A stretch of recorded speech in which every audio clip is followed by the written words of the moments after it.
Welcome to this quantum security and defense presentation from Lab to Leverage Reverse Engineering Quantum Ventures for Capital and Industry. And thank you for being a valued member of our community. Maria Witt is the founder of Arise Innovations, a company redefining how scientific ventures become fundable and scalable.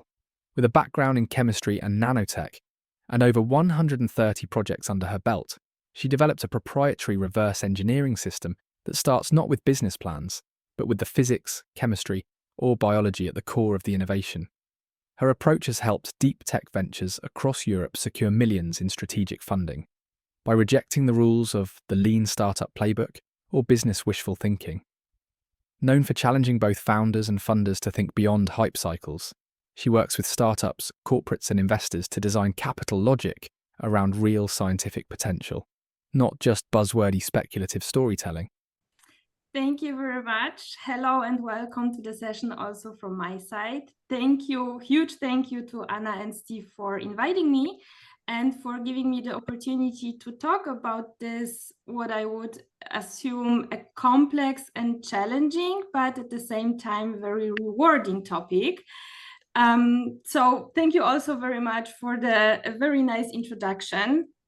And I would like to move straight forward to the reason why I'm actually here and why I am particularly very excited about talking about capital flow, acquisition, and strategies when it comes to quantum technologies and quantum ventures.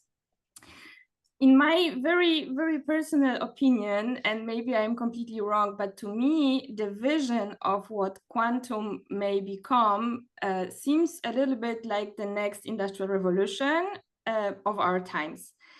And we see a lot of headlines, we see a lot of initiatives, movements happening, advancements, and also a lot of promises about money that will flow.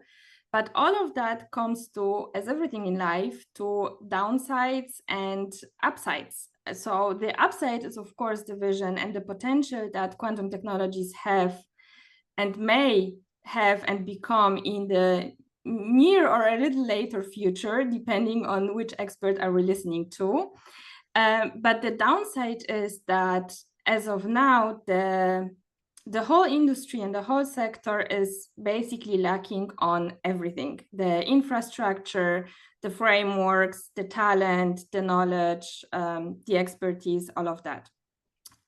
My also very personal take on why that might be the case is if we zoom out to the overall world population and we consider the distribution of expertise, is that scientists are already the minority of the overall world population. And if we zoom in into the small group of scientists and people holding a scientific degree, and then we zoom even farther to those who grasp on concepts of quantum that can fluently speak and actually turn quantum concepts and theories into real world impact, then we land with a very, very small percentage of the world population, which also leads to additional difficulties and challenges towards building this whole industry and creating new markets.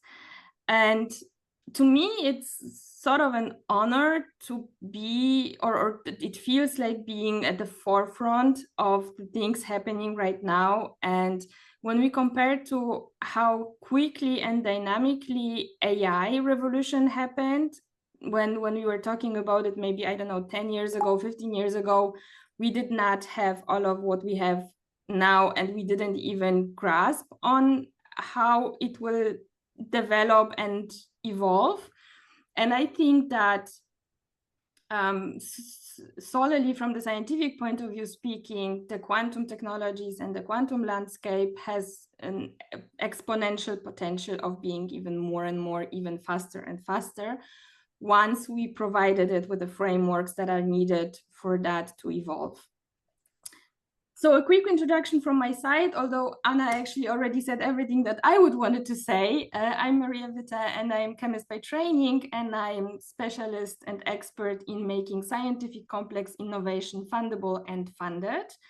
And I do so, like already mentioned, by rejecting the lean startup playbook and starting with the science first approach, because in my very personal opinion, and also backed by data so far and evidenced by data, business KPIs and Excel spreadsheets are just disrespectful to science. Sounds harsh, but it is as it is, because business thinking is usually linear and scientific development is anything else but that.